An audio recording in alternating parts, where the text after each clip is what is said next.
बिस्मिल्लाहिर्रहमानिर्रहीम अस्सलाम वालेकुम। एक्सरसाइज 17.4 क्वेश्चन नंबर 1 आज हम पढ़ने जा रहे हैं क्लास मेट्रिक। आपके पास इसका इंट्रो मैं करवा चुकी हूँ इस एक्सरसाइज का, वो ज़रूर आप देखिएगा। ठीक है, इसके बाद हम जो है वो आज स्टार्ट कर रहे हैं एक्सरसाइज 17.4 का question number 1। If A and B are any two subsets of universal set. अब ए और बी आपको कह रहे हैं कि दो सबसेट्स हैं यूनिवर्सल सेट के। Then draw Venn diagram in general of A union B, A intersection B, A symmetric B and A minus B if।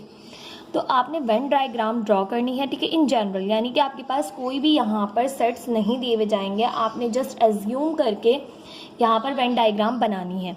ठीक है, कि अगर ए और बी दोनों का यूनियन लिया जाए, ए और बी दोनों का इंटरसेक्शन लिया जाए, ए और बी की सिमेट्रिक लिया जाए या ए और बी को माइनस किया जाए। इफ़ तीन आपके पास यहाँ पर पॉसिबिलिटीज़ हैं जिनको आपने रखते हुए आज सॉल्व करना है। तो पहली है A and B are disjoint sets. A और बी डिसजॉइंट सेट्स हैं। लेकिन सबसे पहली कंडीशन तो आपको यहाँ पर गिवन है कि ए और बी जो है वो दो सबसेट्स हैं यूनिवर्सल सेट के। क्या कहना चाहते हैं, आपसे कहना चाहते हैं वो कि ए और बी, ठीक है, दोनों यूनिवर्सल सेट के सबसेट है, यानी कि ए और बी के जितने भी एलिमेंट्स हैं वो यूनिवर्सल सेट में मौजूद हैं। तो ए और बी यूनिवर्सल सेट के सबसेट्स हो गए। अब ए और बी आर डिसजॉइंट सेट्स। पहली कंडीशन ये है कि ए और बी दोनों सेट जो हैं वो डिसजॉइंट है, बट दोनों सबसेट्स हैं यूनिवर्सल सेट के, बट दोनों डिसजॉइंट हैं।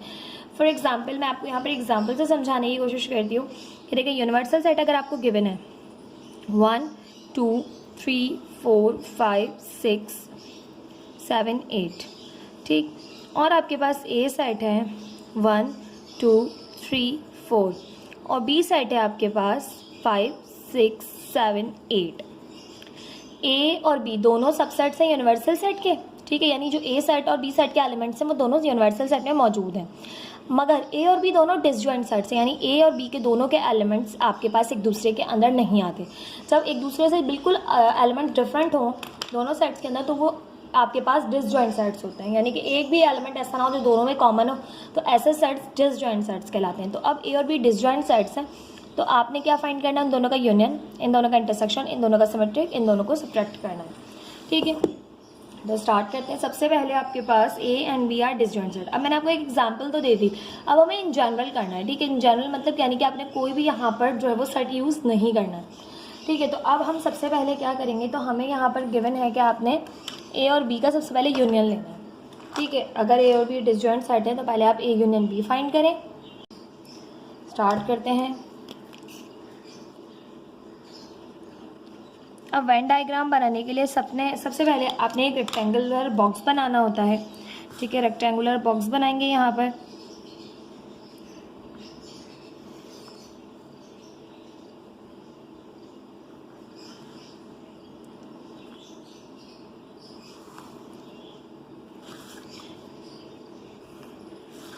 इस तरह से आपने एक बॉक्स बना लिया। ठीक है, अब यहाँ पर आपको एक में करना पूरे जो है वो स्टेप्स के साथ बताऊंगी, बाकी बॉक्सेस मैं पहले से बना लूँगी ताकि जो है वो आप और हम आपका टाइम जो है वो ज़्यादा वेस्ट ना हो। अब ये है आपके पास ए सेट और ए और बी दोनों डिसजॉइंट सेट्स हैं। तो ठीक है, डिसजॉइंट सेट्स होने की वजह से ए और बी एक दूसरे से थोड़े फासले पर होंगे। ठीक है, यानी कि ए और बी ओवरलैप नहीं करेंगे क्योंकि कोई भी एलिमेंट इन दोनों में कॉमन नहीं है। ठीक है, अगर कोई एलिमेंट कॉमन होता है, अच्छा मेरे सर्कल्स अच्छे नहीं बनेंगे, आप जो है वो कंपास यूज़ कर लीजिएगा या कोई जो है वो यहाँ पर बॉटल वगैरह का कैप यूज़ कर लीजिएगा। ठीक है, तो यहाँ पर आपके पास हमने सबसे पहले फाइंड करना है ए यूनियन बी। अगर ए और बी डिसजॉइंट सेट्स हैं तो सबसे पहले हमने फाइंड करना है ए यूनियन बी। अब आपके पास यहाँ पर ए यूनियन बी फाइंड करना है, तो ये यूनिवर्सल सेट है। क्यों? क्योंकि यूनिवर्सल सेट के तमाम एलिमेंट जो हैं वो ए और बी के अंदर मौजूद हैं। तो यूनिवर्सल सेट है आपके पास और यूनिवर्सल सेट के अंदर आपके पास ए सेट और बी सेट मौजूद है। ठीक है, ये है ए, ये है बी। अब इन जनरल बात कर रहे हैं हम, तो ए और बी का यूनियन लें तो यूनियन में आपके पास दोनों सेट्स के एलिमेंट तमाम एलिमेंट्स आ जाएंगे। तो आपके पास ये भी यहाँ पर इस तरह से कलर्ड होगा। ठीक है, वेन डायग्राम में जो आपके पास आंसर होता है ना उसको आपने इस तरह से हाईलाइट करना होता है। ठीक है, तो इसको यहाँ पर हम शेडेड कर देंगे और इसी तरह से बी को, क्योंकि ए यूनियन बी है, ए यूनियन बी में अगर हम इन दोनों का यूनियन लें तो दोनों का यूनियन में तमाम एलिमेंट्स आएंगे जो ए और बी दोनों में मौजूद होंगे। तो जो आंसर होता है वेन डायग्राम में आपने उसको इस तरह से हाईलाइट करना होता है। ठीक है, ये आ गया आपके पास ए यूनियन बी। इसी तरह से अब हम फाइंड करेंगे ए इंटरसेक्शन बी।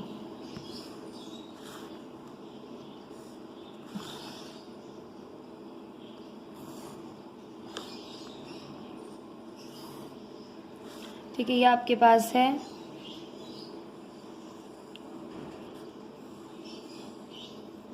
ये यूनिवर्सल सेट, ये ए, ये बी। अब आपने फाइंड करना है सेकंड, आपने ए इंटरसेक्शन बी फाइंड करना है। ठीक है, तो ए इंटरसेक्शन बी, जब हम ए इंटरसेक्शन बी लेंगे, हम इस सेट को इसलिए सामने रख रहे हैं क्योंकि आपके पास बच्चों को एक्सप्लेन करने के लिए कोई ना कोई सेट को जो है वो यहाँ पर हमें अज्यूम करके चलना है। तो हम यहाँ पर देखें ए और बी डिसजॉइंट सेट्स हमने बना लिए अपने समझने के लिए। अब हमें डायग्राम में यहाँ पर वेन डायग्राम में यूज़ नहीं करना है सेट्स को, इन जनरल बना रहे हैं। ठीक है, लेकिन हम इनका सहारा इसलिए ले रहे हैं ताकि आपको बहुत अच्छे से सवाल समझ में आए, आपको क्वेश्चन के कॉन्सेप्ट तमाम क्लियर हो जाए। ठीक है, अगर हम इन दोनों सेट्स को लें और इन दोनों का इंटरसेक्शन फाइंड करें तो आपके पास क्या आंसर आएगा? आपके पास आएगा खाली सेट, नल सेट, क्योंकि आपके पास इन दोनों में कुछ भी जो है वो ऐसा नहीं है जो दोनों सेट से कॉमन आएगा। तो जब आप ए और बी का इंटरसेक्शन लेंगे तो आपके पास नल सेट आंसर आएगा। तो वेन डायग्राम में कोई भी यहाँ पर जो है वो शेडेड जो है वो नहीं आएगा सेट। ठीक है, ये आ गया ए इंटरसेक्शन बी। नाउ अब आप दो डिसजॉइंट सेट्स के ही दरमियान ए सिमेट्रिक बी फाइंड कीजिए। ठीक, अब हमने करना है ए सिमेट्रिक बी फाइंड। तो देखिए भाई, ए सिमेट्रिक बी अगर हम फाइंड करेंगे तो सिमेट्रिक के अंदर आपने क्या करना होता है, आपने दोनों साइड्स में जो कॉमन एलिमेंट्स होते हैं उनको कट करके जो है वो आपने सिर्फ और सिर्फ यहाँ पर आंसर में दोनों एलिमेंट्स जो कॉमन हो उनको हटा के तमाम एलिमेंट्स लिखना होते हैं। अब दोनों में कुछ भी कॉमन है ही नहीं, तो तमाम एलिमेंट्स लिखे जाएंगे दोनों सेट के सिमेट्रिक में, यानी दोनों से कॉमन एलिमेंट हटाने होते हैं, आपने बस अनकॉमन एलिमेंट लिखने होते हैं। तो दोनों में ये तमाम अनकॉमन एलिमेंट्स हैं, तो दोनों आपके पास ए सिमेट्रिक बी में कलर्ड होंगे। ठीक है, जिस तरह ए यूनियन बी में था, इसी तरह से यहाँ पर ये ए, ये बी दोनों शेडेड होंगे।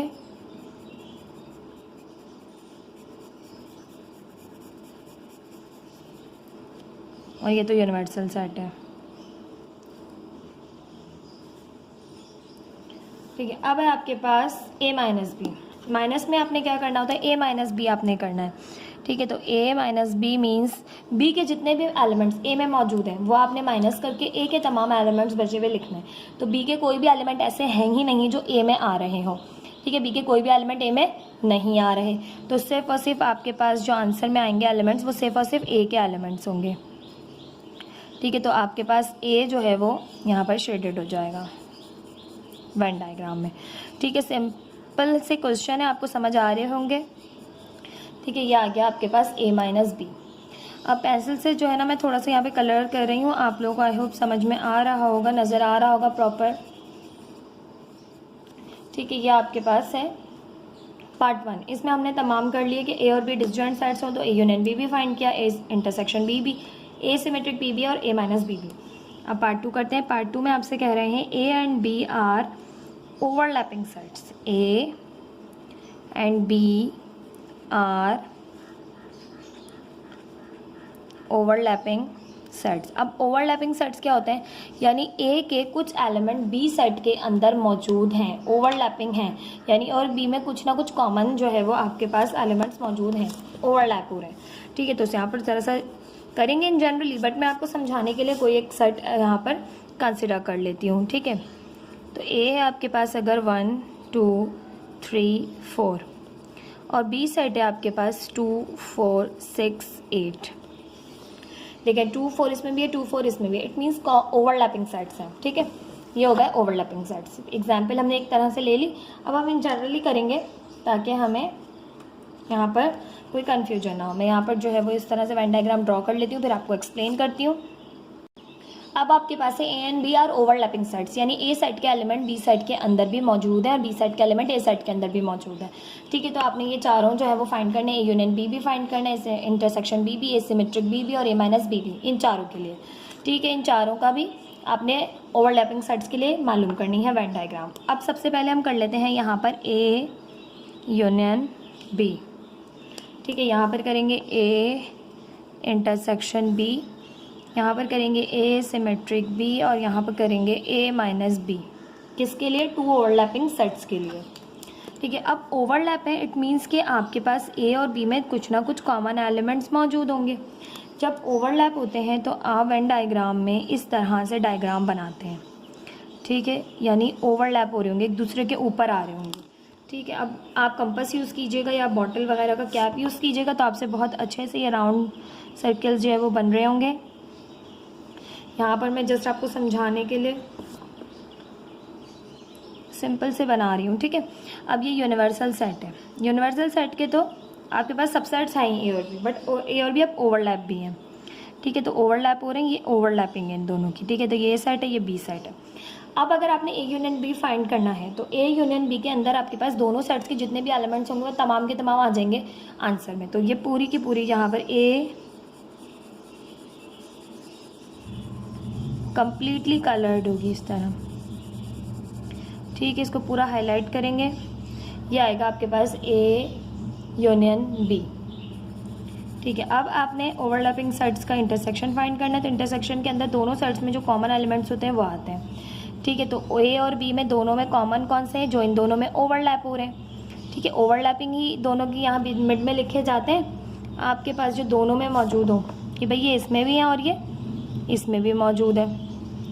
ये ए सेट है, ये बी सेट है, ये यूनिवर्सल सेट है। तो आपके पास ए इंटरसेक्शन बी क्या आएगा? जो यहाँ पर आपके पास दोनों में कॉमन एलिमेंट्स होंगे वो आंसर आएंगे। ठीक है, तो सिंपली आपके पास जो यहाँ होंगे वो आएंगे वेन डायग्राम में हाईलाइट होके। अब है आपके पास ए सिमेट्रिक बी। सिमेट्रिक के अंदर आपने क्या करना होता है भाई?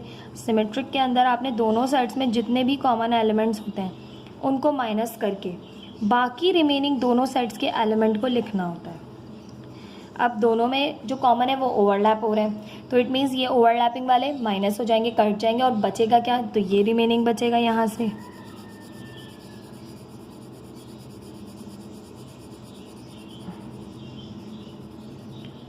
ठीक है, और इन आपके पास सिमेट्रिक में दोनों साइड्स में बचे हुए एलिमेंट लिखे जाते हैं, जबकि माइनस में सिर्फ और सिर्फ फर्स्ट वन के लिखे जाते हैं। तो ये सिमेट्रिक है, तो दोनों साइड्स के एलिमेंट जो ओवरलैप नहीं हो रहे वो तमाम आपके पास रिमेनिंग बचेंगे, क्योंकि सिमेट्रिक में हम तमाम अनकॉमन एलिमेंट्स लिखते हैं। ठीक है, कॉमन को एलिमिनेट कर दिया और जितने भी अनकॉमन थे वो तमाम आपके पास यहाँ पर आ गए आंसर में। इसको मैं बहुत ज़्यादा अच्छी तरह इसलिए कर रही हूँ ताकि आपको अंदाज़ा रहे कि ये जो है यहाँ पर जो है वो क्या है? एम्प्टी है। इसमें कम्प्लीटली ये दोनों पूरा ही आंसर था।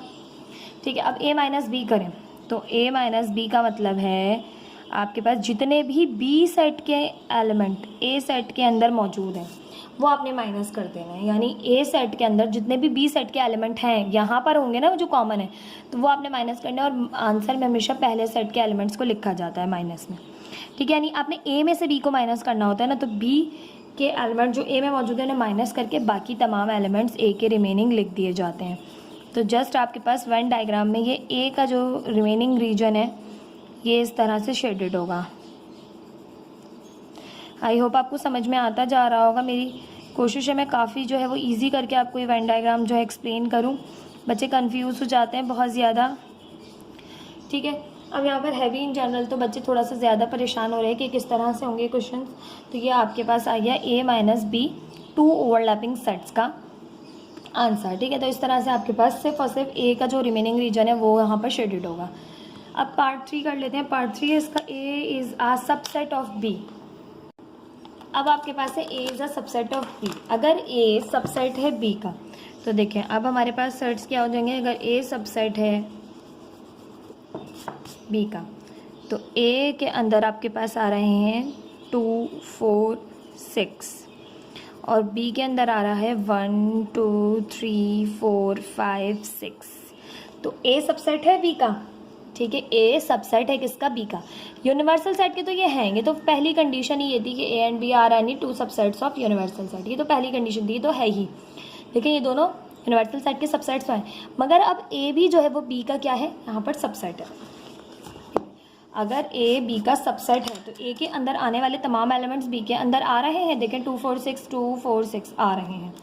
तो आपने वेन डायग्राम किस तरह से बनानी होगी? यहाँ पर ए यूनियन बी कर रहे हैं पहले हम, तो यहाँ पर मेंशन कर लें A union B, A intersection B, A symmetric B and A minus B. ठीक है, तो सबसे पहले अगर सबसेट है ए का, ए बी का सबसेट है, तो ए के अंदर आने, बी के अंदर आने वाले तमाम एलिमेंट्स, ए के अंदर आने वाले तमाम एलिमेंट्स बी के अंदर मौजूद होंगे। तो ए क्या होगा, बी के अंदर होगा। ए क्या होगा, बी के अंदर, क्योंकि देखें बी के अंदर आ रहा है एक्स्ट्रा 1 3 5, तो वहाँ वो तो यहाँ आएंगे और जो दोनों में कॉमन होंगे वो यहाँ आ जाएंगे। ठीक है, तो ये बी है पूरा का पूरा, ये जो इसके अंदर है ये है ए, और ये तो यूनिवर्सल सेट है ही। अब आपके पास अगर हम यूनियन लेंगे तो दोनों सेट्स के एलिमेंट आएंगे आंसर में, तो आपके पास इस तरह से कम्प्लीटली आंसर में ये तमाम एलिमेंट आएंगे। तो इन सबको शेड कर दिया।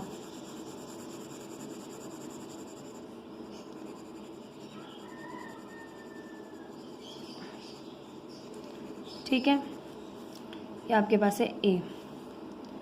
अब है आपके पास ए इंटरसेक्शन बी, तो ए इंटरसेक्शन बी करेंगे तो दोनों आपके पास सेट के एलिमेंट कौन से कॉमन होंगे, जो ए के अंदर भी है और बी के अंदर भी है, क्योंकि ए सबसेट है ना भाई बी का। तो ए के अंदर आने वाले तमाम एलिमेंट बी के अंदर आ रहे हैं, तो सिर्फ और सिर्फ इंटरसेक्शन में यही कॉमन एलिमेंट होंगे जो ए के अंदर हैं और बी के अंदर भी वही हैं। तो ये आपके पास शेडेड रीजन आ जाएगा। ठीक है, और ये यूनिवर्सल सेट तो है ही। ठीक, अब आगे करें तो ए सिमेट्रिक बी है, तो ए सिमेट्रिक बी के लिए हमें क्या करना है, उसी तरह से, क्योंकि भाई आपसे मेन कंडीशन तो यही कही गई है ना कि आपके पास ए सबसेट है बी का, तो ये बननी है ऐसी डायग्राम। ठीक है, ये बी है, ये ए है। अब आंसर क्या आएगा सिमेट्रिक में, तो सिमेट्रिक के अंदर ए और बी के अंदर जो दोनों कॉमन एलिमेंट होते हैं वो हट जाएंगे, बाकी तमाम रिमेनिंग एलिमेंट्स आंसर में लिखे जाएंगे। ठीक है, तो ए में 2 4 6 है, तो देखिए 2 4 6 कट गया तो 1 3 5 ही बचेगा, सिर्फ बी के एलिमेंट्स ही बचेंगे आपके पास। ठीक है, तो बी के एलिमेंट्स यहाँ पर है ना 1 3 5, तो ये वाला शेडेड रीजन होगा। अगर आपको इन जनरल बनाने में कोई भी मुश्किल होती है तो आप कोई भी सेट यहाँ पर अपने हिसाब से इस तरह से लेट करके समझ सकते हैं, ताकि आपने किस तरह से, अब आप यहाँ सेट नहीं लिख रहे हैं, देखें मैंने कहीं भी सेट के एलिमेंट्स को मेंशन नहीं किया मैंने इन जनरल ये, मगर आप सबको समझाने के लिए मैंने एक सेट यहाँ पर लेट करती गई हूँ, ताकि आपको समझ भी आता जाए कि किस तरह से हमारे पास वेन डायग्राम में आपने आंसर लिखना होता है। ठीक है, अब आपके पास है ए माइनस बी। माइनस का मतलब होता है जो ए सेट के और बी सेट के दोनों के कॉमन एलिमेंट्स हैं वो माइनस कर दिए जाएं, और जो पहले सेट में रिमेनिंग एलिमेंट्स बचे वो लिखें, यानी ए के अंदर से बी सेट के तमाम एलिमेंट माइनस कर दिए जाएं। तो भाई देखें ए सेट के अंदर है आपके पास 2 4 6, तो ए माइनस बी करेंगे ना तो माइनस में सिर्फ और सिर्फ पहले सेट के रिमेनिंग एलिमेंट लिखे जाते हैं। सेम कट गए तो बचा क्या, कुछ भी नहीं, तो एम्प्टी आंसर आएगा, खाली आंसर आएगा। तो यहाँ पर आपके पास कोई भी वेन डायग्राम में शेडेड रीजन नहीं होगा, क्योंकि एम्प्टी आंसर आएगा, नल सेट आंसर आएगा। ठीक है, तो ये आ गया आपके पास पार्ट 3 था, आई थिंक ये मैंने यहाँ पर 2 लिखा मेंशन किया हुआ है, पार्ट 3 है आपके पास ये क्वेश्चन नंबर 1 का। आई होप क्वेश्चन आपको समझ में आया होगा। बहुत ही मैंने आसान करके समझाने की कोशिश की है, ताकि आप बच्चे एग्जाम्स में अगर आ जाता है, आपसे MCQ में पूछ लेते हैं, तो आप ये बड़े आराम से जो है ना क्वेश्चन सॉल्व कर सकें, MCQ सॉल्व कर सकें। ये था आपके पास एक्सरसाइज 17.4 का क्वेश्चन नंबर 1 और उसके 3 पार्ट्स। इंशाल्लाह नेक्स्ट वीडियो में हम करेंगे एक्सरसाइज 17.4 का क्वेश्चन नंबर 2। वीडियो को लाइक, चैनल को सब्सक्राइब ज़रूर कीजिएगा। कुछ वीडियो पसंद आई हो तो आप कमेंट सेक्शन में भी ज़रूर अप्रिशिएट कीजिएगा। Thank you so much. अल्लाह हाफिज़।